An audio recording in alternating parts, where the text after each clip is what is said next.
Hello बच्चों, आज हम आपका सर्कल चैप्टर है वो सीखने वाले हैं।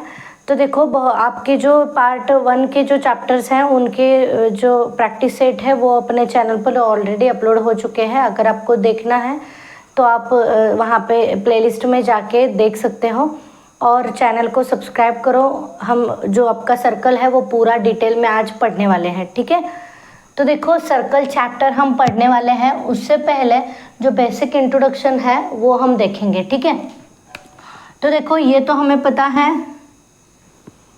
ये सर्कल है, ठीक है। यहाँ पे सेंटर में जो पॉइंट है उसको हम क्या कहते हैं, उसको हम कहते हैं, मतलब देखो बीच में जो पॉइंट है उसको हम कहते हैं सेंटर। और देखो इस सेंटर से जो लाइन ये सर्कल के एज पे कनेक्ट होती है, जो कनेक्ट करते हैं वो डिस्टेंस मतलब होता है रेडियस, ठीक है। उसके बाद देखो मैं यहाँ पे ये थोड़ा रफ कर देती हूँ। और देखो एक एज से दूसरे एज पे जो लाइन कनेक्ट होती है और जो सेंटर से जाती है उस लाइन को हम कहते हैं डायमीटर, ठीक है। ये क्या है, डायमीटर, ओके। तो देखो डायमीटर और रेडियस का रिलेशन क्या है। देखो यहाँ पे एक आर है, देखो सेंटर से यहाँ की इस एज पर एक आर हुआ और सेंटर से इस एज पे मतलब और एक आर हुआ। आर प्लस आर मतलब कितना होगा, 2r। So d is equal to कितना होगा, 2r, मतलब diameter is equal to 2 times of radius. ये रिलेशन हमें पता है और हमने देखा भी है क्या है।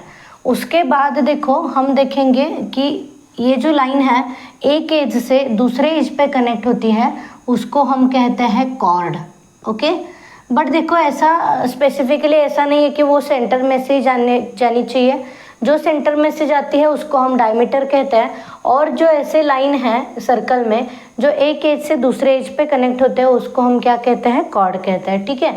तो देखो लॉन्गेस्ट जो कॉर्ड होती है वो कौन सी होती है, देखो longest chord is equal to diameter. जो डायमीटर होती है वो हमारी लॉन्गेस्ट कॉर्ड है। देखो इस एज से इस एज तक कनेक्ट है उसको हम कॉर्ड कहते हैं। तो ऑब्वियसली सबसे बड़ी जो कॉर्ड होगी वो कौन होगी, डायमीटर होगी, ओके। उसके बाद देखो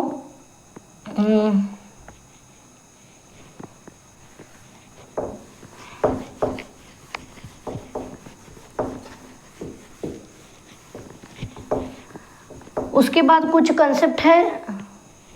बाद कुछ कंसेप्ट है हमें देखने ज़रूरी है।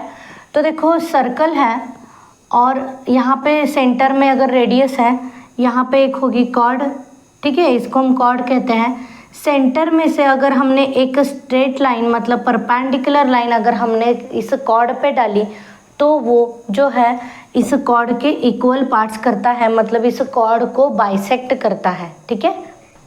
तो देखो हमने ये क्या जो है ये हमने थ्योरम 9th में पढ़ा है कि अगर देखो सेंटर में से एक लाइन अगर हमने कॉर्ड पे डाली है और वो अगर परपेंडिकुलर है तो उस कॉर्ड को क्या करती है, बाइसेक्ट करती है। तो देखो थ्योरम क्या है, a perpendicular drawn from the centre of the circle the chord bisect the chord, okay. तो ये एक थ्योरम है। उसके बाद देखो जो इम्पोर्टेंट है वो है थ्योरम हमारा टैंजेंट थ्योरम, जो हम यहाँ पे सीखने वाले हैं। सबसे पहले टैंजेंट थ्योरम सीखने से पहले हम सीखेंगे कौन सा थ्योरम सीखना है, टैंजेंट थ्योरम, ठीक है। वो थ्योरम सीखने से पहले हम टैंजेंट किसे कहते हैं वो देखते हैं, ठीक है। अब देखो एक सर्कल है, यहाँ पे रेडियस है। अगर एक लाइन सर्कल को एक पॉइंट पे इंटरसेक्ट करके जाती है, मतलब टच करके जाती है, देखो एज पे टच करके जाती है, उस लाइन को हम कहेंगे टैंजेंट, ठीक है। फिर से बताती हूँ, देखो सर्कल के एज को एक पॉइंट में जो टच होके जाती है उस लाइन को हम टैंजेंट कहते हैं, ठीक है। और देखो उसके बाद एक सेकेंड जो है वो कौन सी लाइन है, देखो ये जो लाइन दिख रहा है आपको यहाँ पे P और Q, ये जो सेकेंड इस लाइन को हम कहेंगे सेकेंड, ठीक है। तो देखो ये जो लाइन है सर्कल को 2 पॉइंट्स में टच करके जा रही है, इसकी वजह से हम इसको क्या कहेंगे, सेकेंड, ओके। तो देखो हमें देखना है टैंजेंट थ्योरम। टेंजेंट थ्योरम मतलब यहाँ पे क्या होगा, एक टेंजेंट होगा जो एक पॉइंट पे, सपोज ए पॉइंट पे क्या कर रहा है, इस सर्कल को, सर्कल के एज को टच कर रहा है। अगर हमने ये सेंटर लिया है ओ सेंटर में से हम अगर एक परपेंडिकुलर डालते हैं तो देखो ये होगा आपका परपेंडिकुलर। मतलब देखो ये जो लाइन होती है, टेंजेंट थ्योरम क्या है कि जो सेंटर में से लाइन हम उस इस पॉइंट को जब कनेक्ट करते हैं तो वो जो पॉइंट है यहाँ पे जो एंगल मिलता है वो ऑलवेज 90 डिग्री होता है। ठीक है, ये है आपका टेंजेंट थ्योरम। अगर हम सेंटर में से जो लाइन एक ड्रॉ करेंगे टेंजेंट के उस पॉइंट तक, तो वो लाइन ड्रॉ करने के बाद जो एंगल मिलता है यहाँ पे वो 90 डिग्री का एंगल होता है। तो देखो ये आपका टेंजेंट थ्योरम है। A tangent at the any point of the circle is perpendicular to the radius at the point of contact. तो यहाँ पे क्या होता है, 90 डिग्री वो फॉर्म करता है। ठीक है, अब देखो हम देखेंगे कि converse of the tangent theorem क्या होता है। हमने टेंजेंट थ्योरम देख लिया कि क्या होता है। ठीक है, अगर हमने सेंटर से इस टेंजेंट के पॉइंट ऑफ कांटेक्ट को अगर कनेक्ट करने वाली लाइन क्या होती है, 90 डिग्री होती है, तो कॉन्वर्स इसका मतलब उल्टा करेंगे। ठीक है, तो जो टेंजेंट थ्योरम है उसको ही उल्टा बोलेंगे हम। अगर देखो a line perpendicular to the centre at its the point on the circle is the tangent to the circle. Okay, तो ये था हमारा कॉन्वर्स ऑफ द। नेक्स्ट हम देखेंगे, देखो टेंजेंट सेगमेंट थ्योरम क्या होता है। ठीक है, तो स्टेटमेंट आपको दिख रहा है यहाँ पे क्या है, the tangent segment drawn from the and the external point to a circle are the congruent. तो देखो अगर एक सर्कल है और यहाँ पे एक सेंटर होगा, राइट, और दो टेंजेंट जो है वो सर्कल के बाहर मीट हो रहे हैं, दो टेंजेंट जो है सर्कल के बाहर अगर मीट हो रहे हैं तो ये दो जो टेंजेंट है वो कॉन्ग्रुएंट होते हैं, ऐसा स्टेटमेंट है। ठीक है, तो वो कैसे, देखो इसको हम सेंटर को कंसिडर करते हैं, यहाँ पे ए करो, यहाँ पे बी करो और यहाँ पे सपोज पी कंसिडर करते हैं। ठीक है, तो पहले हम कंस्ट्रक्शन कर लेते हैं। सेंटर से अगर हमने ये लाइन कनेक्ट की ए तक, तो हमें ये पता है कि ये परपेंडिकुलर होता है क्योंकि हमने अभी टेंजेंट थ्योरम देखा है। टेंजेंट थ्योरम में अगर हम सेंटर से टेंजेंट के पॉइंट ऑफ कांटेक्ट को अगर कनेक्ट करते हैं तो वहाँ पे क्या होता है, 90 डिग्री का एंगल होता है। ठीक है, उसके बाद देखो इस सेंटर को और ये जो पॉइंट ऑफ कांटेक्ट है सेकेंड आपका जो इसको कहेंगे हम, ये जो है टेंजेंट, उसको अगर हम कनेक्ट करते हैं यहाँ पे पॉइंट ऑफ कांटेक्ट पे, तो ये भी कितना होगा, 90 डिग्री होगा। ठीक है, अब देखो ओपी को हम कनेक्ट करेंगे। ठीक है, ओपी को अगर हमने कनेक्ट किया तो देखो आपको यहाँ पे दो ट्रायंगल्स दिखाई दे रहे हैं। इन दो ट्रायंगल को अगर हमने सिमिलर प्रूफ किया तो हम देखो A P is equal to P B हम बोल सकते हैं। ठीक है, तो हमें प्रूफ क्या करना है, देखो प्रूव करना है कि seg A P is the congruent with seg P B. Okay, तो देखो हमें तो दिख रहा है यहाँ पे दो ट्रायंगल्स हैं, इनको हम कौन से, तो एक टेस्ट सिमिलैरिटी चैप्टर में हमने सीखा है कि जो दो ट्रायंगल हैं उनको सिमिलर कैसे दिखाना होता है। तो दो ट्रायंगल ले लेते हैं हम, ए ओ पी। पहला ट्रायंगल क्या होगा, ए, कैसे भी नाम लिख सकते हैं हम साइक्लिक ऑर्डर में, तो मैं ओ ए पी लेती हूँ। ठीक है, एंड ट्रायंगल देखो ओ बी पी। ओके, ये दो ट्रायंगल मैंने ले लिए हैं। अब इन दो ट्रायंगल में हम क्या करेंगे, जो एक टेस्ट जो है वो हम देखते हैं। देखो इस ट्रायंगल में ये साइड और ये साइड कॉन्ग्रुएंट है क्योंकि एक ही सर्कल के दोनों क्या है, रेडियस है। तो देखो इस ऊपर के ट्रायंगल में ओ ए सेग जो ओ है ए है इज कॉन्ग्रुएंट विथ, नीचे के कौन से इस सेगमेंट से कॉन्ग्रुएंट है, सेग ओ बी। रीजन क्या है बोलो, radius of same circle, radius of same circle, ये रीजन है। ठीक है, उसके बाद देखो यहाँ पे 90 डिग्री है, यहाँ पे 90 डिग्री है, मतलब इस ट्रायंगल में एंगल ए जो है क्या है, congruent with angle B because of both are 90 degree. और ये कैसे हमें पता चला, देखो टेंजेंट थ्योरम से हमने ये कहा है कि ये दोनों 90 डिग्री है, इसकी वजह से ये क्या होंगे, कॉन्ग्रुएंट होंगे। अब देखो यहाँ पे ये जो आपको ओपी दिख रहा है इस ट्रायंगल में और इस ट्रायंगल में ओपी जो है वो कॉमन है, मतलब seg OP is the congruent with seg OP। Reason क्या है? Common side. ओके, क्या है? Common side. अब देखो यहाँ पे आपको दिख रहा है ये 90 है, ये साइड एक कॉन्ग्रेंट है, राइट। और ये जो है ना कॉमन साइड है वो आपको दिख रहा है ये 90 है, तो ये हाइपोटेनियस होगा। 90 के सामने की साइड क्या होती है? हाइपोटेनियस होती है, राइट। और यहाँ पे भी 90, ये हाइपोटेनियस, मतलब OP क्या है? दोनों ट्रायंगल का हाइपोटेनियस है, मतलब कॉमन साइड हो क्या होगी हमारी? हाइपोटेनियस। और ये जो रेडियस है वो हो गया हमारी साइड। तो देखो ये जो दो ट्रायंगल है OAP is similar with OBP which test hypotenuse. Side test से ये दो जो ट्रायंगल है वो प्रूफ होते हैं कि सिमिलर है। ओके, अगर ये दो ट्रायंगल सिमिलर है तो उसके सभी साइड एक दूसरे को क्या होते हैं? मतलब कॉन्ग्रेंट होते हैं। AP जो देखो AP जो है PB को कॉन्ग्रेंट होगा, OA जो है OB को कॉन्ग्रेंट होगा, OP OP से कॉन्ग्रेंट होगा, और जो सभी एंगल से एक दूसरे के एंगल से कॉन्ग्रेंट होते हैं, मतलब A B से कॉन्ग्रेंट होगा। इस ट्रायंगल में जो ये एंगल है वो इस एंगल से कॉन्ग्रेंट होगा, और ये एंगल इस एंगल से कॉन्ग्रेंट होगा, ये हमें पता है, ठीक है। तो हम अल्टीमेटली डायरेक्टली लिख सकते हैं कि सेग AP is the congruent with सेग क्या होगा? BP। ओके, फ्रॉम इसको 1 दो और ये होगा फ्रॉम 1। रीजन क्या लिखोगे? फ्रॉम 1।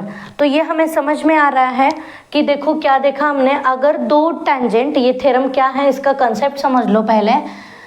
थ्योरम तो लिखने को आएगा ही आपको क्योंकि बहुत इजी थ्योरम है।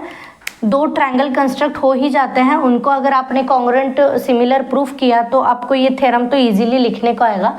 बट अब कंसेप्ट पे ये समझ लो कि अगर दो ये जो टेंजेंट है बाहर सर्कल के बाहर मीट होते हैं तो ये दोनों टेंजेंट की जो लेंथ है वो इक्वल होती है, ठीक है। अब देखो हमने कौन कौन से कंसेप्ट अभी तक सीखे तो वो देखते हैं। पहले देखा हमने टेंजेंट थ्योरम। टेंजेंट थ्योरम क्या है फिर से एक बार हम देखते हैं इन शॉर्ट में।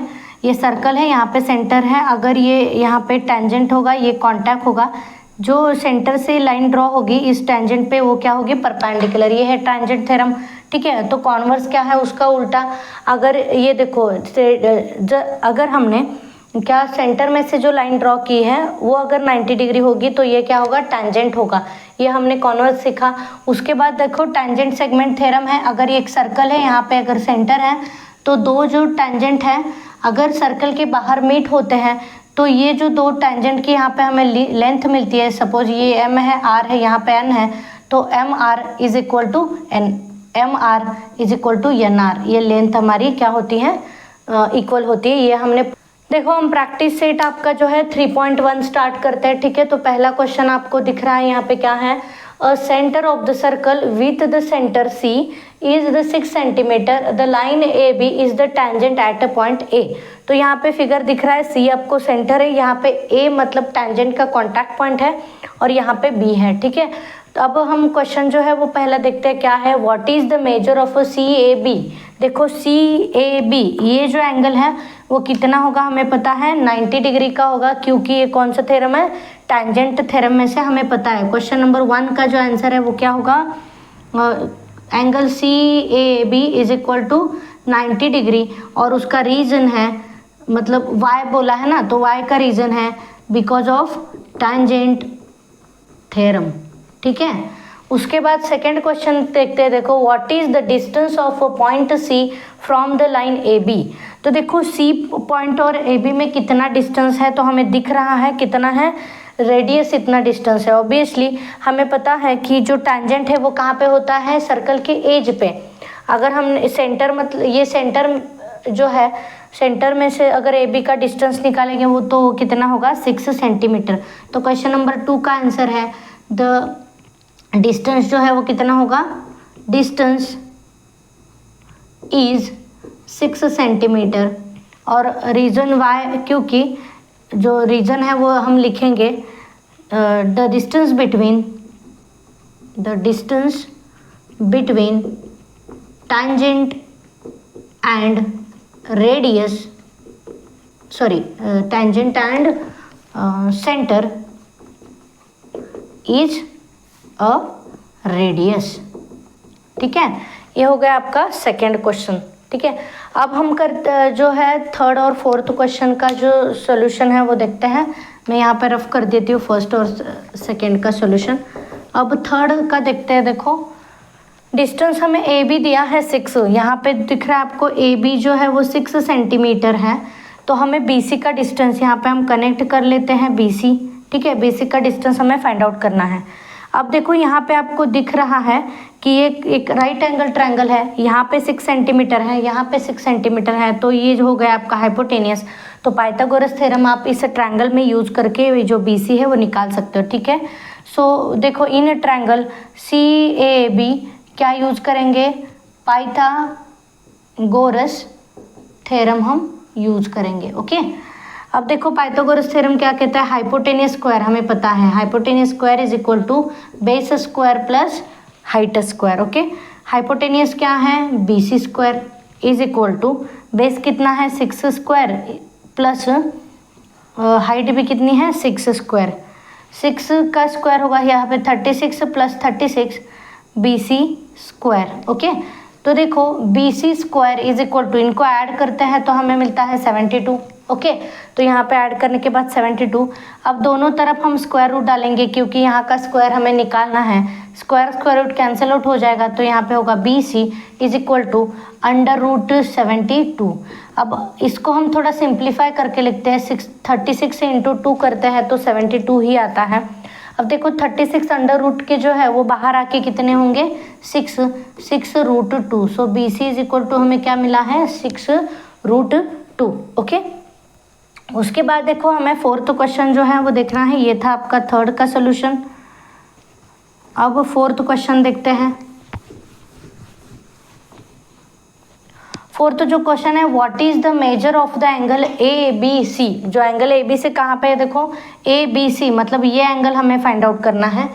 तो ये समझ लो पहले, ये 6 सेंटीमीटर, ये 6 सेंटीमीटर, मतलब ये कौन सा ट्रायंगल हुआ, देखो ये एक आइसोस्केल ट्रायंगल है। आइसोस्केल के ट्रायंगल के अगर ये दो साइड सेम है तो ये एंगल और ये एंगल क्या होते हैं, सिमिलर, मतलब कॉन्ग्रेंट होते हैं। ये हमें कौन से थ्योरम से पता है, जो 9th में हमने स्टडी किया था, आइसोस्केल थ्योरम। आप अगर आपको पता नहीं है तो आप थोड़ा देख लो कहीं पे, तो नहीं तो कमेंट में आप बता दो कि आपको आइसोस्केल थ्योरम जो है वो पता नहीं है, मैं आपको बता दूंगी, ठीक है। तो आइसोस्केल थ्योरम जो है, अगर दो साइड सेम होंगे तो जो उसके जो बेस के जो एंगल है, देखो ये जो दो एंगल होते हैं ना वो सेम होते हैं। अब देखो ये 90 है तो हमें पता है कि ये तीनों एंगल्स की एडिशन कितनी होती है 180, राइट। तो हम लिखते हैं तो ऑब्वियसली हमें क्या मिलता है, देखो angle B is equal to angle C है, क्योंकि रीज़न क्या है कि this triangle C A B is क्या है, राइट एंगल है ना, राइट आइसोस्केल ट्रायंगल है, इसकी वजह से। अब इन तीनों एंगल की एडिशन कितनी होती है 180। तो angle A plus angle B plus angle C is equal to 180, ठीक है। एंगल ए तो हमें पता है 90 डिग्री है, ओके, प्लस बी और सी सेम है तो मैं देखो यहाँ पे एंगल बी प्लस फिर से एंगल बी लिखती हूँ इज इक्वल टू 180। समझ में आया, यहाँ पे क्या किया है, एंगल सी को मैंने बी लिख लिया। तो यहाँ पे देखो क्या होगा, ये होगा आपका 90 plus 2 times of angle B is equal to 180, ठीक है। तो ये 90 यहाँ पे जाके 2 एंगल बी यहाँ यहीं पे रहेगा और 180 माइनस 90। तो देखो 180 में से अगर 90 जाते हैं तो कितने मिलते हैं 90। सो 2 टाइम्स ऑफ एंगल बी।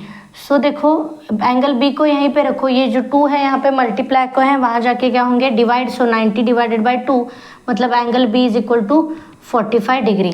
मतलब हमारा जो अल्टीमेटली देखो आंसर यहाँ पे मैं लिखती हूँ, angle A B C is equal to कितना मिला 45 डिग्री, ओके।